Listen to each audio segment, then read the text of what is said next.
17ஆம் வசனம் 32ஆம் வசனத்தை வாசிச்சோம். 24ஆம் வசனத்தை வாசிச்சோம்.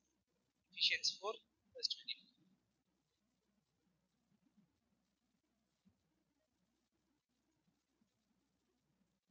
கனடா பைபிள் வந்து வாசிங்க. எபேசியர் 4ஆம் அதிகாரம் 24ஆம் வசனம்.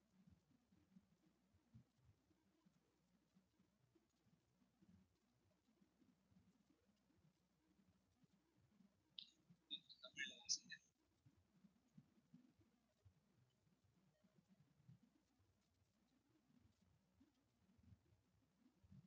ஆங்கில பைபிள் வந்து வாசிங்க.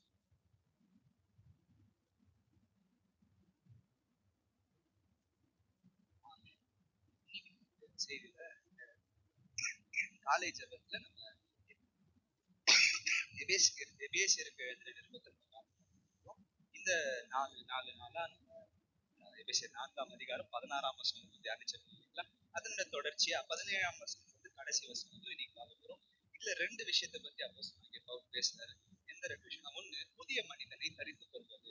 புதிய மனிதனை நாம் தரித்துக் கொள்வது அது எப்படி செய்யணும், அது அப்படி அதனுடைய விளைவா என்ன நடக்க போகுது, நாம் புதிய மனிதனை தரித்து கொண்டால் அதனுடைய விளைவு என்னெல்லாம் ஆகும் அப்படின்றத பத்தி சொல்லிட்டு, அதே நேரத்துல பரிசுத்த ஆவியானவரை நாம் துக்கம் படுத்தக்கூடாது. should not grieve the Holy Spirit. ஏன் பரிசுத்த ஆவியானவர் துக்கப்படுறாரு அப்படின்றத பத்தியும் எழுதியிருக்காரு. இதுல இருக்க நிறைய வார்த்தைகள் வந்து ஒருவேளை இந்த மீறுதல் நம்ம செஞ்சிருந்தோம்னா மனம் திரும்புகிற நாள் வந்திருக்கணும். ஒருவேளை இதெல்லாம் நீங்க செய்யலைன்னா சந்தோஷம். இதெல்லாம் நான் செய்யல, ஆண்டவருக்குள்ள நான் ஒரு மனதோட இருக்கேன் அப்படின்னு சந்தோஷப்படுறேன். முதல்ல அவர் எதுல ஸ்டார்ட் பண்றாருன்னா 17ஆம் வசனத்துல, this I say therefore and justify the Lord that you should no longer walk as the rest of the Gentiles walk in the futility of their mind. இப்போ 17ஆம் வசனத்துல therefore அப்படின்னு ஸ்டார்ட் ஆகுது. அப்படின்னா ஆதலால். இப்போ ஆதலால் வருதுன்னா அதுக்கு முன்னாடி இருக்கிறது ஏற்கனவே சொல்லியிருக்காரு. அதுக்கு முன்னாடி என்னத்த சொல்லியிருக்கிறாரு? 5 வகை ஊழியத்தை பத்தி சொல்லிட்டு, நாம் இதுக்கப்புறம் நம்ம சின்ன பசங்க இல்ல, நம் குழந்தைகள் இல்ல, நம்ம என்ன பண்ணிருக்கிறோம், ஆண்டவருக்குள்ள வளர்ந்துகிட்டோம்னா இருக்கிறோம். புதுசா ரட்சிக்கப்படுறாங்கன்னா அவங்களுக்குள்ள இருக்கிற பரிசுத்தாவிகள் குழந்தை மாதிரி லிட்டரலா ஒரு குழந்தை பிறந்த உடனே ஒரு 6 மாசத்துக்கு தாய்ப்பால் கொடுத்து 6 மாசத்துக்கு அப்புறமா செர்லாக்ஸ் கொடுக்குமா, ஒரு 2 வயசு வரலும் வெறும் சூப் சாப்பாடு கறியெல்லாம் எல்லாம் தராம ஒரு வெஜிடபிள் சாப்பாடு, 2 வயசு ஆனதுக்கு அப்புறமா கொஞ்சம் கொஞ்சமா சாலிட் கொடுக்க ஆரம்பிக்கும். ஒரு 6 வயசு வந்ததுக்கு அப்புறமா எல்லா சாப்பாடையும் ஜீரணம் பண்ற சக்தி அந்த குழந்தைக்கு வந்துடும். ஆனா நம்ம மாத்திரம் இந்த வேதாந்தத்துல குழந்தையாவே நம்ம மாத்திரம் இதுல இன்னும் ஆராய்ச்சி செய்யவும், இன்னும் அடுத்த லெவலுக்கு போகணும்ன்றத பத்தி நம்ம பெருசா யோசிச்சோம். ஏன்னா வார வாரம் சண்டே சர்ச்சுக்கு வரேன், பாஸ்டர் ஏதோ வசனத்தை எக்ஸ்பிளைன் பண்றாரு, அதை கேட்கறேன். நம்ம இதுதான் நம்மளுடைய வேதாகமம். எத்தனை பேர் டெய்லி பைபிள் வாசிக்கிறீங்க? வாசிக்கிறது எத்தனை பேர் அப்படின்னு சொல்லி, எத்தனை பேர் தியானம்னா ஒரு வசனத்தை படிச்சு அது எனக்கு என்ன பிரயோஜனமா இருக்குன்றத பத்தி ரொம்ப நேரம் அதை பத்தியே யோசிக்கிறது பண்றவங்க எல்லாம் ரொம்ப கொடுத்து வச்சவங்க, வாக்கியவான்கள். அதை பண்ணாதவங்க எல்லாம் இன்னும் குழந்தையாவே இருக்கு. ஆண்டவரோட வார்த்தையின்படி நாம் குழந்தையா இருந்தோம். குழந்தையா இருக்கிற நாம் வளரும்படியாக இந்த வேத வசனம் நமக்காக கொடுக்கப்பட்டிருக்கு. இதை தியானிக்கிறது மூலமா, இதை வாசிக்கிறது மூலமா நமக்குள்ள இருக்கிற புறஜாதியின் சிந்தை வெளியே போகும் தான் இந்த வசனம். 17ஆம் வசனம் தமிழ்ல வந்து வாசிங்க.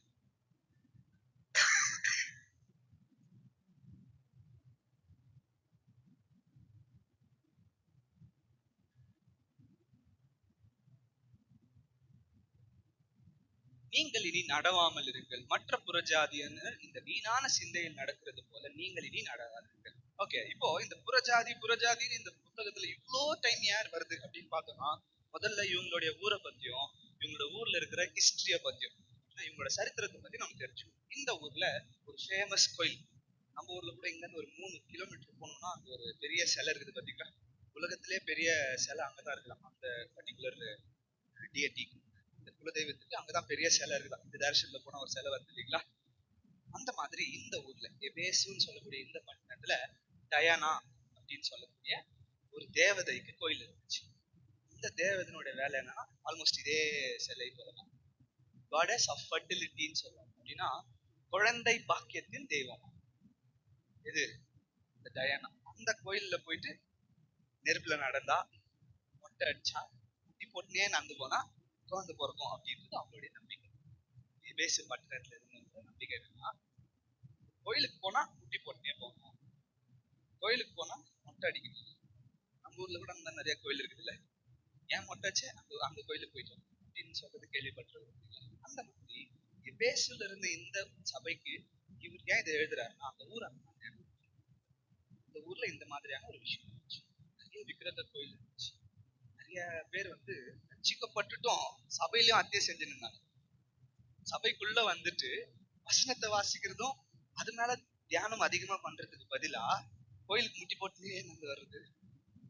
அப்படி பண்ணனா வேண்டுதல் ஆண்டவர் நிறைவேற்றிடுவாருன்ற ஒரு தப்பான நம்பிக்கையில அவங்க வந்து அதுக்கு அப்போஸ்தலனாகிய சொல்றாரு, ரட்சிக்கப்படும் போது ஒரு குழந்தையா இருக்கு, வசனத்தை பத்தி உங்களுக்கு தெரியல, நீங்க இதெல்லாம் பண்ணீங்க. ஆனா இப்போ இந்த குழந்தை உங்க சில்ட்ரன், இதுக்கு மேல நீங்க குழந்தைகள் கிடையாது. நீங்க இந்த புறஜாதியினரை போல் இல்லாமல் நீங்க எப்படி அவர்களை போல் நடவாமல் நீங்க புதிய மனிதனை தெரிந்து கொள்ள வேண்டும். இந்த புதிய மனிதன் தான் என்ன அப்படின்னு சொல்லிட்டே வராரு. 18ஆம் வசனத்தை வாசிங்க.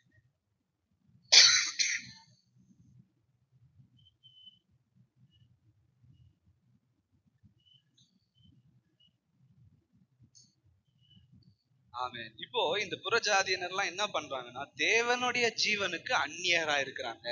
ஏன் தேவனுடைய ஜீவனுக்கு அந்நியரா இருக்கிறாங்கன்னா, ரட்சிக்கப்பட்ட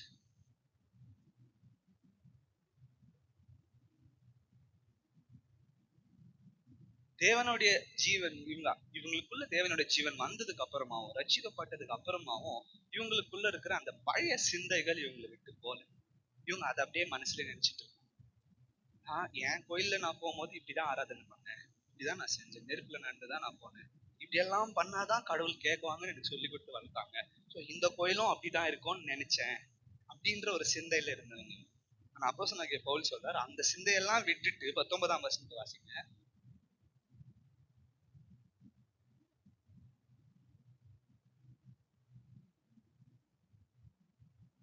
ஆமே. இந்த காம விகாரம்ன்ற இந்த பாயிண்ட் சண்டே சர்வீஸ்ல சொல்ல முடியாது, பட் வசனத்தை படிச்சுட்டு சொல்லணும்.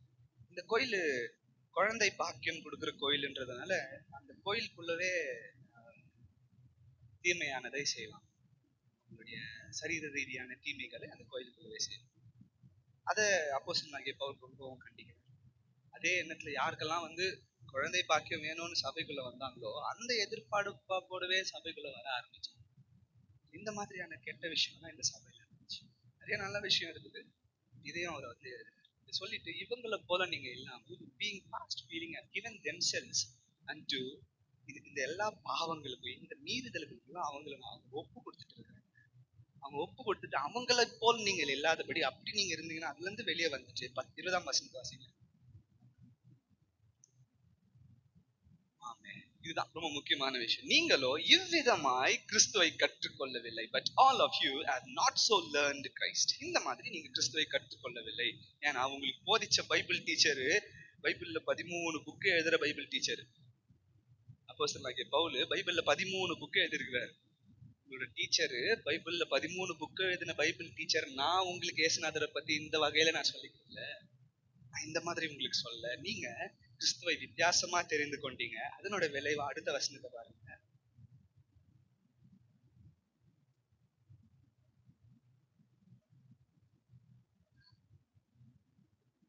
இயேசுவில் இருந்த சத்தியத்தை கேட்டறிந்து அவரால் போதிக்கப்பட்டீர்களே.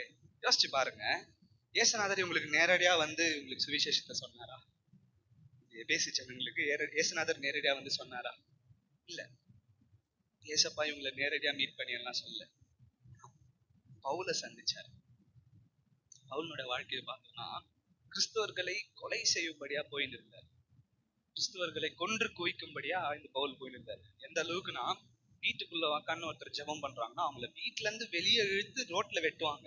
அப்போஸ்தலனாகிய பவுல் நான் சொல்லியிருந்தேன், பைபிள் எழுதின அப்போஸ்தலனாகிய பவுல் இப்படி பண்ணாரு.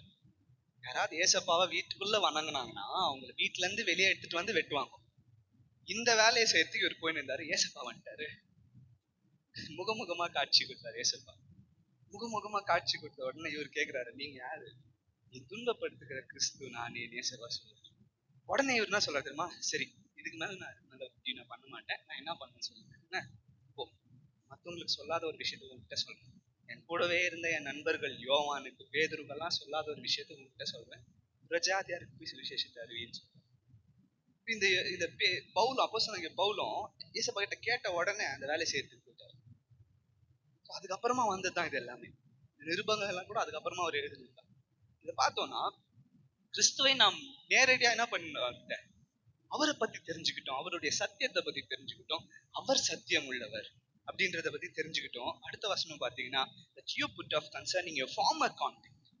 நம்மளுடைய பழைய நடத்தையை, நம்மளுடைய முந்தின நடத்தையை என்ன பண்ணணுமா, கலைத்து போட வேண்டும். நிறைய நேரத்துல நம்ம அந்த பழைய ஆக்டிவிட்டிஸை வந்து அப்படியே ஃபாலோ பண்ணினே வந்துட்டு இருக்கோம். சபையில கூட சபைக்கு வந்துட்டு ஒரு கல்யாணம் வீடு ஓப்பன்னா சாஸ்திரக்கார்கிட்ட போய் கேட்டு பார்த்துங்க.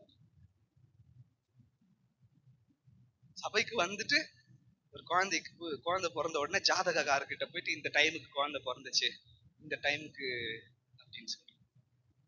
பொண்ணு வீட்டுக்காரர்ல இருந்து மாப்பிள்ளை வீட்டுக்கு வராங்கன்னா 4 மணில இருந்து 5 மணிக்குள்ள வாங்கோ, நாங்க கேசரி பார்த்தெல்லாம் செஞ்சு வச்சுட்டோம். அந்த மாதிரி ஒரு டைம் சொல்லி இந்த டைமுக்குள்ளதான் நான் பண்ணோம், நல்ல நேரம் பாக்குறேன். இதெல்லாம் நம்மளுடைய பழைய ஆக்டிவிட்டிஸ் இல்ல, பழைய நடத்தை. ஆனா ஏசப்பாக்குள்ள வந்துட்டதுக்கு அப்புறம் எல்லா நேரமும் நல்ல நேரம். ஏன்னா எல்லா நேரத்தையும் படைச்சவரே அவர் தான். நம்ம எப்படி யோசிக்கிறோம்னா, யாரோ ஒரு சாஸ்திரக்காரன் யாரோ ஒருத்தர் ரோட்ல தெருவுல உக்காந்து இருக்கிறான், அவன் சொல்றது கரெக்ட்னு நினைச்சுன்னு ஜீவனுள்ள தேவனை விசுவாசிக்காம அவன் சொல்ற டைமை ஃபாலோ பண்ணிருக்கிறோம். இது எல்லாத்தையும் நீங்க விட்டு ஒழிச்சிடணும், அகற்றி போடுங்கள். என்ன பண்ணுங்க, கலைத்து போடுங்கள் அப்படின்னு சொல்லிட்டு அடுத்த வசனத்தை பாருங்களேன். உங்கள் உள்ளத்திலே புதிதான ஆவி உள்ளவர்களாகி மெய்யான நீதியிலும் பரிசுத்தத்திலும் தேவனுடைய சாயலாக சிருஷ்டிக்கப்பட்ட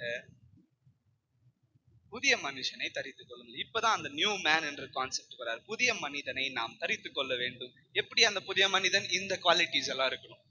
பழைய ஆக்டிவிட்டிஸ், பழைய காரியங்களை, பழைய நடத்தைய விட்டொழித்து அது எல்லாத்தையுமே வந்து விட்டுட்டு புதிய மனிதனை நாம் தரித்துக் கொள்ள வேண்டும். இந்த புதிய மனிதன் எந்த மாதிரினா, நமக்குள்ள ஒரு ஆவியானவர் வந்திருக்காரு பாருங்க, அவருடைய குணங்களை நாம் வெளிப்படுத்த வேண்டும். அதான் இப்ப நம்ம வாசிச்சோம் 23ஆம் வசனத்துல, பரிசுத்தாவியானவரை தரித்து கொண்டு நம்மை படைத்த நம்மளுடைய ஆண்டவரனுடைய நீதியையும் பரிசுத்தையும் நாம் தரித்து கொள்ள வேண்டும். ஓகே, இப்ப இந்த ரெண்டு விஷயம் இருக்குது. ஒண்ணு பரிசுத்தம், இன்னொன்னு நீதி.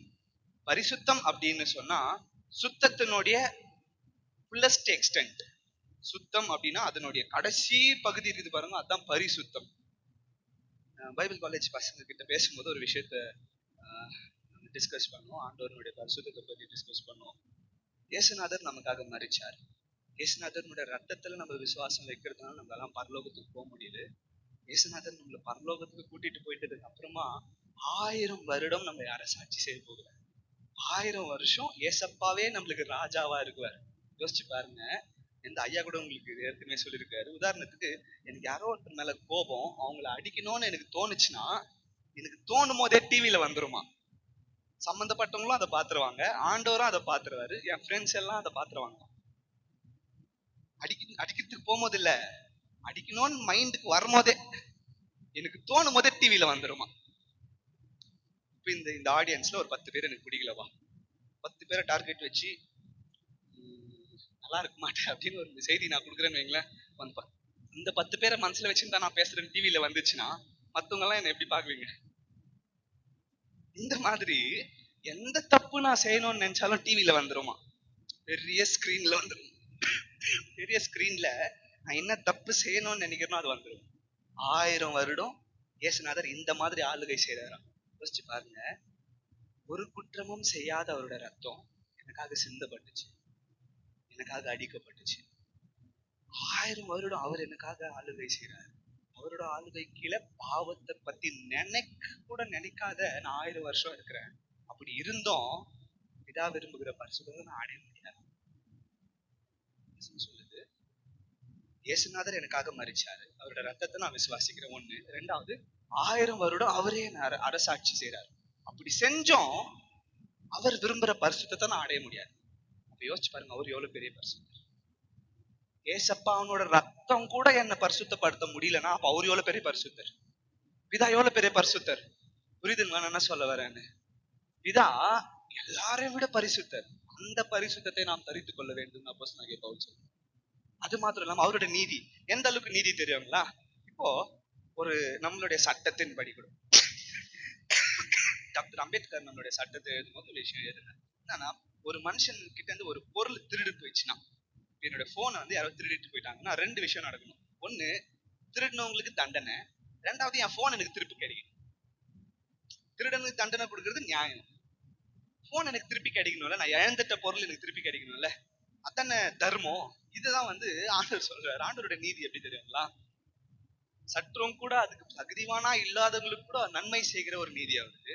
அதே நேரத்துல இன்னொரு பக்கம் பார்த்தோம்னா, தீமை செய்த ஒருத்தர் ஆண்டவரோட பார்வையில மன்னிப்பு கேட்டு மன்னிப்பு பெற்றுக்கொண்டு மறுபடியும் அந்த தீமையை கண்டினியூ பண்ணாங்கன்னு வைங்களேன், அதுக்கு தண்டனை அவங்க எஸ்கேப்பே ஆக முடியாது. நான் பயங்குறுத்துற அப்படின்னு நினைக்காதீங்க. உங்களுக்கு தெரிய வேண்டிய ஒரு விஷயம், நாம் பழைய மனிதனா இருக்கும்போது, ரட்சிக்கப்படாம இருக்கும்போது என்னென்ன தப்பு பண்ணியிருந்தாலும் சரி, எப்போ ரட்சிக்கப்படுறோமோ அப்ப அது எல்லாத்தையும் மனுஷன் அவருடைய பார்வையை விட்டு தூரம் தூக்கி ரட்சிக்கப்பட்டதுக்கு அப்புறம், ஏசப்பாவை பத்தி தெரிந்துக்கிட்டதுக்கு அப்புறம், ஏசப்பாவை பத்தி அறிய ஆரம்பிச்சதுக்கு அப்புறமா மறுபடியும் அதே பழக்கத்துக்கு போனோம்னு வைங்களேன், இந்த டைம் வந்து தண்டனை. இந்த டைம் அது எல்லாத்தையும் எழுதி வச்சு எல்லாத்துக்கும் எல்லாத்துக்கும் தண்டனை அனுபவிக்கணும். இதெல்லாம் அடி வாங்கணும். ஏன்னா ரட்சிக்கப்படுறதுக்கு முன்னாடி நான் என்ன செஞ்சேன்னு எனக்கு தெரியாது, அது பாவமா என்னன்னே எனக்கு தெரியாது. அதனால அப்படி நான் இருக்கேன். இப்போ நான் ஏசப்பாவை பத்தி தெரிஞ்சுக்கிட்டேன். இப்போ நான் எப்படி இருக்கணும்? அவர் விரும்புகிற பரிசுத்தத்துல நான் இருக்கணும். அவர் விரும்புகிற நீதி. ஏன்னா ஒருவேளை அவர் வந்து தண்டிக்காம விட்டுட்டாருன்னு வைங்களேன், யாரு கேள்வி கேட்கலனாலும் சாத்தான் கேள்வி கேட்கும். அது எப்படி? நான் நினைச்சேன், பாவம் செய்யணும்னு நினைச்சேன், நினைச்சதுக்கே என்னை தண்டிச்சீங்களே, இவங்க பாவம் செஞ்சாங்களே, இவங்களை ஏன் தண்டிக்கலன்னு கேட்கும். சாத்தான் ஆண்டவரை பார்த்து கேட்குவான். ஆண்டவர் நீதி உள்ள நியாயாதிபதி இல்ல? அவரை பார்த்து ஒருத்தர் கேள்வி கேட்டா அவருக்கு எவ்வளவு கோபம் வரும். இந்த கோபத்துக்காகவே நம்ம தண்டிக்கணும். அதே நேரத்துல பாஸ்டர் எல்லாம் வந்து இந்த சொல்றது சொல்லிட்டு, புண்பற்றுடைய மனுஷன், புண்பட்ட மனசோட நரகத்துக்கு போறதை விட என் கூட புண்பட்டினே பரலோகத்துக்கு வந்தீங்கன்னா சந்தோஷம். இப்படி தெரிஞ்சுக்காம நரகத்துக்கு போறதை விட காயப்பட்டு இருக்கிறதோட பரலோகத்துக்கு வந்துட்டா போதும். எனக்கு உங்களெல்லாம் பரலோகத்துல பார்க்கணும் எனக்கு ரொம்ப ஆசை தெரியும். ஃபர்ஸ்ட் ஆஃப் ஆல் ஆண்டவர் என்ன கூட்டின்னு போனதுக்காக தான் ஜெபம் பண்ணுகிறேன். என்ன ஆண்டவர் சேர்த்துக்கணும்னு ஜெபம் பண்ணுகிறேன். எல்லாரும் கூட பரலோகத்துக்கு போகணும் ஜெபம் பண்ணுகிறேன். பரலோகத்துக்கு போறதுக்கான வழியை பத்தி தான் இங்க சொல்லுகிறேன். இந்த புதிய மனிதனை நாம் கருத்து கொள்ளாமல் விட்டால் அவருடைய சமூகத்துல நம்மளுக்கு இடம் இல்லை. ஏன்னா அவர் பாவத்தை பாராத சுத்த கண்ணர். அடுத்து பார்த்துன்னு வந்தோம்னா 25ஆம் வசனம் வாசிங்க.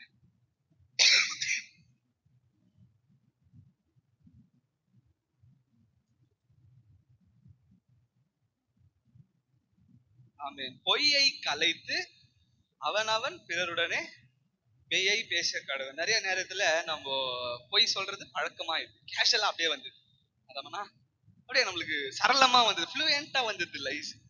பொய் நம்ம சொல்றது நம்ம யோசிச்சு பிளான் பண்ணி சொல்லணும்னு அவசியம் இல்லை, இன்ஸ்டன்டா வந்தது. ஏன்னா அவ்வளவு பழக்கப்பட்டு இருக்கிறோம் நம்ம.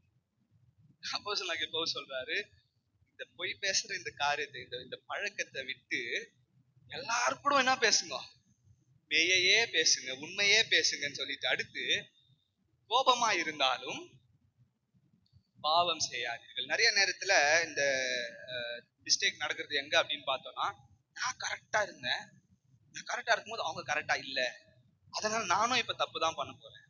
உதாரணத்துக்கு பைக் கார் ஓட்டின்னு போறோம், ரோட்ல வந்து ரூல்ஸ் ஃபாலோ பண்ணாம எதிரில் ஒருத்தர் வந்துட்டார். அவங்க ரூல்ஸ் ஃபாலோ பண்ணலையே, சோ நானும் ரூல்ஸ் ஃபாலோ பண்ண மாட்டேன். அந்த கோவத்துல நான் கரெக்டா இருந்தேன், இப்ப யாரும் கரெக்டா இல்ல, அதனால நானும் இப்படிதான் இருக்க போறேன். ஏன் சிக்னல்ல நிக்கல, யார் நின்னாங்க, நான் ஏன் நிக்கணும்? அந்த சொல்லு வசனம் சொல்லுது, கோபமா இருந்தாலும் பாவம் செய்ய.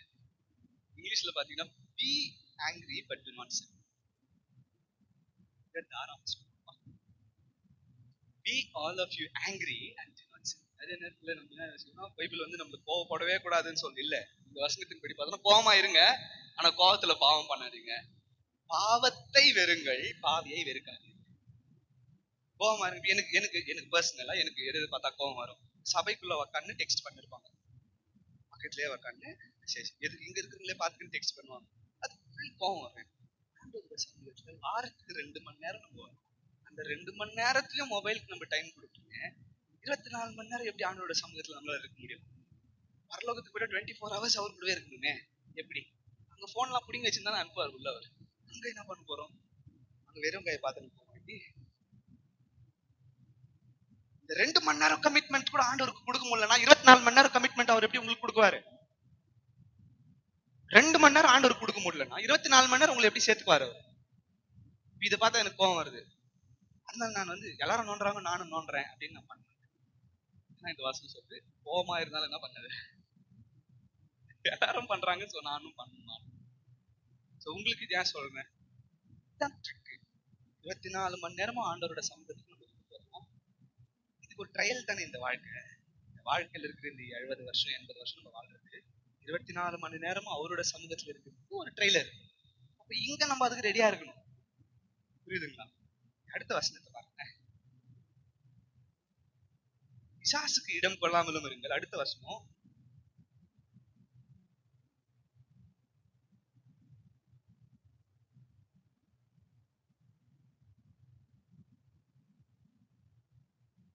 திருடுகிறவன் இனி திருடாமல் இருப்பதாக. திருடனாய் பார்த்து திருந்தால் விட்டால் திருட்டை ஒழிக்க முடியாது அப்படின்னு சொல்லுவாங்க. அப்படின்னா திருடனே மனசுல இதுக்கு மேல நான் திருடக்கூடாதுன்னு நினைச்சாதான் திருடாம இருப்பாங்க. நம்ம எவ்வளவு செக்யூரிட்டி கேமரா வச்சா கூட யாருக்கும் தெரியாம என்ன பண்ணுவாங்க, இங்க வசனம் அவர் என்ன சொல்றாருன்னா, இதுக்கு முன்னாடி திருடிட்டு இருந்தவங்க இருக்கிறாங்க, அவங்க எல்லாம் இதுக்கு மேல திருடாம இருங்க. திருடுன்றது ஆண்டவருக்கு பிடிக்காது. 10 கட்டளைகள் அது ஒரு கட்டளை, ஆர்டினன்ஸ் கிடையாது, பிரமாணம் கிடையாது, கட்டளை கம்பல்சரி ஃபாலோ பண்ண வேண்டிய விஷயம். திருடாம இருக்கணும். இதுக்கு முன்னாடி திருடிட்டீங்களா, பிரச்சனை இல்லை, இதுக்கு மேல திருடாது வசனத்தின் படி பார்க்கணும். அதே நேரத்துல வேலை செய்யறாங்க, வேலை செய்கிறவருக்கு கூலிக்கு பாத்திரவானா இருக்கிறாங்க. அவங்க எவ்வளவு வேலை செய்யறாங்க அதுக்கான கூலியை கொடுத்துருங்க. ஏன் திருடுறாங்க? கூலி கம்மியா கிடைக்கும். வேலை ஸ்தலத்துல ஒரு பொருளை திருடின்னு போகணும்னு எப்ப தோணுதுன்னா, நான் எவ்வளவு வேலை செய்யறனோ அதோட கம்மியா எனக்கு சம்பளம் கிடைச்சாதான். எப்ப திருடுவோம்? எப்ப போய் சொல்லி ஏமாத்தி நம்ம வேலை ஸ்தலத்துல இருந்து காசு வாங்குவோம்? நம்ம எதிர்பார்க்கிற காசு நம்மளுக்கு வரல. சோ அதனால அதையும் சொல்றாரு, வேலை செய்கிறவங்களுக்கு என்ன பண்ணுங்க, அவங்களுடைய சம்பளத்தை அவங்களுக்கு கொடுக்க வேண்டிய பணத்தை கரெக்டா கொடுங்க. அடுத்த வசனத்தை பாருங்க.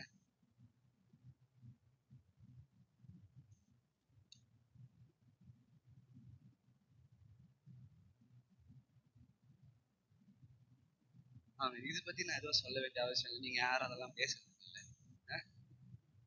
என்னன்னு தெரியாது உங்களுக்கு எல்லாம். எல்லாம் கர்த்தருக்குள் இருக்கிறவங்க கெட்ட வார்த்தை என்னன்னே தெரியாது. என்ன அப்படின்னு கேட்கறாங்க. அப்போஸ்தலனாகிய பவுல் 2000 வருஷத்துக்கு முன்னாடி இருக்கிறாரு, கெட்ட வார்த்தை பேசாத, கெட்ட வார்த்தை பேசாம இல்லைங்க. அதே நேரத்துல இப்ப கெட்ட வார்த்தை போயிடுச்சு, நல்ல வார்த்தை பேசணும். அது எது நல்ல வார்த்தை? மறுபடியும் அந்த வசனத்தை எல்லாம் சேர்ந்து வாசிங்களேன்.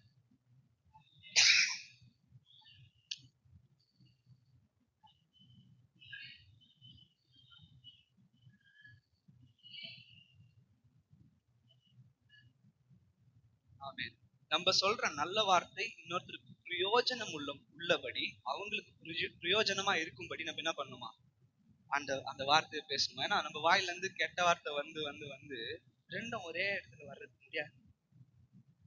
ஆண்டவர் துதிக்கிற துதியும் கெட்ட வார்த்தை நம்ம வாயில இருந்து வரும். நம்ம சபை சர்ச்சில் சொல்ல, வேற எங்கேயோ இருக்கிற சபையில சொல்றேன், கொழா சண்டை அப்படின்னு வந்துச்சுன்னா என்னென்ன கெட்ட வார்த்தை இதுல அகராதியில் இருக்குதோ, அகராதினா இந்த டிக்ஷனரியில இருக்குதோ, அது எல்லாத்தையும் நம்ம கிறிஸ்டியன்ஸ் தான் பேசுறாங்க. மத்த மதத்தினரை விட நம்ம ஆளுக்கு தான் நல்லா கெட்ட வார்த்தையில சாம்பியன்ஸா தெரியுமா? நம்ம சர்ச்சா இல்லை, நம்ம ஆளுங்க பேசுறது இல்லை, இன்னெல்லாம் இல்ல, ஆனா பேசுறாங்க. பவுல் சொல்றாரு, கெட்ட வார்த்தையை உங்க வாயில இருந்து தூக்கி போட்டுட்டு ஆண்டவரோட வார்த்தையை பேசுங்க. இந்த ஆண்டவரோட வார்த்தை உங்க வாயில இருந்து வர்றதுனால கெட்ட வார்த்தை வாங்கிட்டே எடுத்துட்டு வராதீங்க அப்படின்னு சொல்றாரு. ஏன் அப்படின்னா, இவ்வளவு நேரம் நம்ம படிச்சோம் பாருங்க, 25ஆம் வசனத்துல இருந்து எதெல்லாம் அவர் சொல்லின்னு வராரோ இது எல்லாமே பரிசுத்த ஆவியானவரை துயரப்படுத்துகிற ஒரு விஷயம். நமக்குள்ள இருக்கிற பரிசுத்த ஆவியானவர் நம்ம இதெல்லாம் செய்யும் போது ரொம்ப பேஜாரு. அடுத்த வசனத்தை பாருங்க.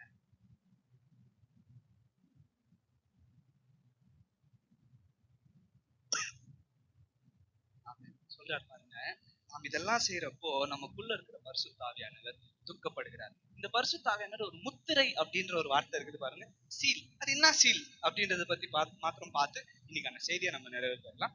சீல்னா என்ன, பரிசுத்த ஆவியானவரோட முத்திரைனா என்ன அப்படின்னு பாத்தீங்கன்னா, அவரோட ரத்தத்தினால கழுவப்பட்ட நான் அவரை தான் நான் கல்யாணம் பண்ணிக்க போறேன், அவரை தான் நான் திருமணம் பண்ணிக்க போறேன்னு ஒரு என்கேஜ்மெண்ட் பண்ணாரு பாருங்க.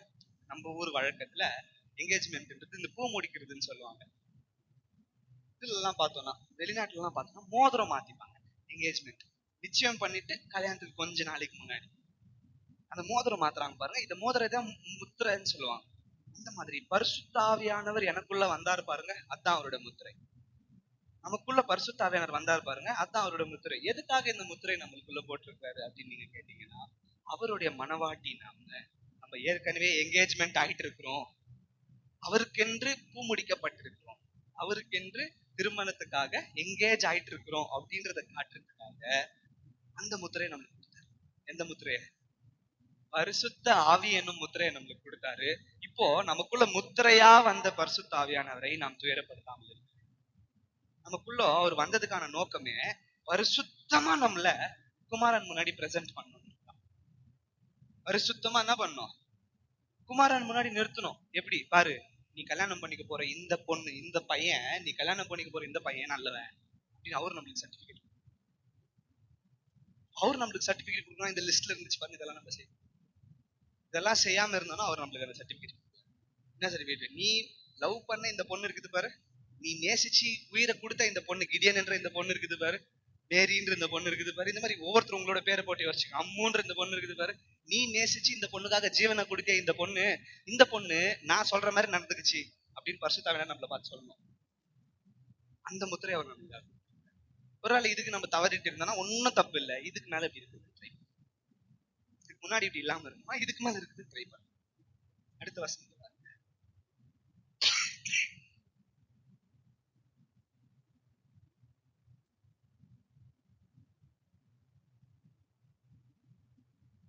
எந்த துர்குணமும் உங்களை விட்டு நீங்க கடவுள் ஒரு லிஸ்டே கொடுத்துறாரு, இதெல்லாம் நம்மளுக்குள்ள இருக்கக்கூடாதுன்னு சொல்லிட்டு கடைசி வசனத்தை எல்லாம் சேர்ந்து வாசிச்சிருங்க. 32ஆம் வசனத்தை. ஒருவருக்கு ஒருவர் தயவாயும் மன உருக்கமாயும் இருந்து கிறிஸ்துவுக்குள் தேவன் உங்களுக்கு மன்னித்தது போல நீங்களும் ஒருவருக்கு ஒருவர் மன்னியுங்கள். இப்போ இந்த மன்னிக்கிற தருணத்துக்கு நம்ம வந்திருக்கிறோம். ஒருவேளை நம்ம யார் மேலேயாவது கசப்பு வச்சுருந்தோம்னு வைங்களேன், பிரச்சனை நம்மளுக்கு தான். யாரையாவது மன்னிக்காம இருந்தோம்னா பிரச்சனை நம்மளுக்கு தான். ஏன்? ஏன்னா ஒருத்தரை மன்னிக்கலன்னா நம்மளுக்கு தூக்கம் வராது. நம்மளுக்கு தூக்கம் வரலன்னா உடம்பு கெட்டு, உடம்பு கெட்டு போச்சுன்னா நம்மளுக்கு தான் கஷ்டம். ஹாஸ்பிட்டலுக்கு போய் நம்ம செலவு, நம்ம உடம்பு கெட்டு போச்சுன்னா நம்ம தான் அதுக்கு செலவு பண்ணுவோம் இல்லையா? உடம்பு கெட்டு போறதுக்கான காரணமே தூக்கம் இல்லாம. ஏன்னா நம்ம ஆண்டவர் நம்மளை படைக்கும் போது தூங்குனா நம்ம உடம்புல இருக்கிற நோவெல்லாம் செட் ஆகுற மாதிரி படைச்சாரு.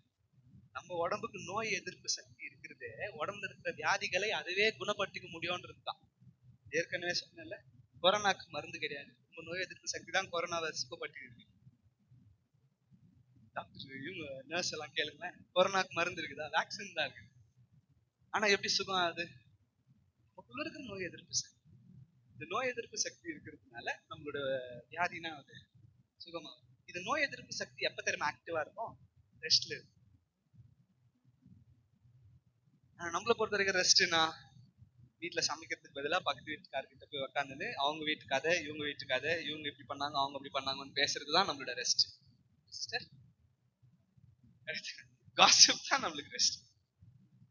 இங்க நான் அந்த ரெஸ்ட் பத்தி பேசல. நல்லா தூங்கணும்னு வைங்களேன், நம்மளுடைய வியாதி எல்லாம் சரியாயிடும். ஆனா தூக்கம் கெட்டுறது எதனால அப்படின்னு பாத்தீங்கன்னா, எதுக்கு நம்ம செலவு வச்சு இன்னொருத்தரை மன்னிக்காம இருந்து நம்மளா எதுக்கு வீண் செலவு வச்சு யாரோ நம்மளுக்கு ஏதோ தப்பிதங்கள் செய்யறாங்கன்னு இதான் நம்மை மன்னிக்கிறது. கிறிஸ்து நம்மை மன்னித்தது போல நாம் என்ன பண்ணுவோம்? ஒருவருக்கு ஒருவர் மன்னி. நாம் அப்படி மன்னிப்பு மற்றவங்க மேல காமிக்கும் போது இன்னும் அன்பு பெருகும். மன்னிப்பு ஜாஸ்தியான உடனே அன்பு ஜாஸ்தியாகும். அன்பு ஜாஸ்தியான உடனே இந்த குற்றங்கள் எல்லாம் மன்னிக்க கத்துக்கணும். யார்கிட்ட கத்துக்கணும்? பாவிகளா இருக்கையில் நமக்காக மன்னிச்சு, அவரை கொல்லணும்ன்ற எண்ணத்துல நாம் இருக்கும்போது எனக்காக செத்தாரு. அந்த எண்ணம் நம்ம மைண்ட் ஃபுல்லா வந்துச்சுன்னு வைங்களேன், எனக்காக அவர் மறிச்சார், நான் அந்த அன்பை நான் மற்றவங்க மேல காட்ட போறேன், நானும் மற்றவர்களை மன்னிக்க போறேன்ற எண்ணம் நமக்குள்ள வந்துச்சு, வியாதி எல்லாம் சரி. தூக்கம் கரெக்டா வரும். நல்லா தூங்கி வச்சதுனால ஸ்ட்ரெஸ் இருக்காது, முடி கொட்டுறது கூட கம்மியாயிடும். எத்தனை பேருக்கு ஏர் ஃபால் ப்ராப்ளம் எனக்கு கூட இருக்கு. எத்தனை பேருக்கு ஏர் ஃபால் ப்ராப்ளம்? இதெல்லாம் கம்மியாகணும். நல்லா தூங்குனா போதும். நல்லா தூங்கி வச்சோன்னா ஏர் ஃபால் கூட கம்மியாகும். ஸோ அப்ப எல்லா பிரச்சனைக்கும் தீர்வு ஏசப்பாக்கிட்ட தான் இருக்கு. அவர்கிட்ட அவர்கிட்ட சமாதானத்தை பெற்றுக்கொண்டோம்னா மற்ற எல்லா பிரச்சனைக்கும் தீர்வு. நீங்க இப்ப இவ்வளவு நேரம் நான் சொன்னது எல்லாத்தையும் மறந்துட்டு இருந்தாங்க. கடைசி 24ஆம் வசனத்துல இருக்கிறபடி பிதா பரிசுத்தத்தை நாம் கிட்ட விரும்புறது, அந்த பரிசுத்தத்தை நாம் அடைய வேண்டும். அதே நேரத்துல பிதா நீதி உள்ளவராய் இருக்கிறதுனால நாமும் அந்த நீதியை பின்பற்ற வேண்டும். நீதியை பின்பற்றுகிறவர்களா நாம் இருக்கணும்னா கர்த்தர் இன்னும் அதிகமா நம்ம நேசிப்பார். இதெல்லாம் செய்திகள்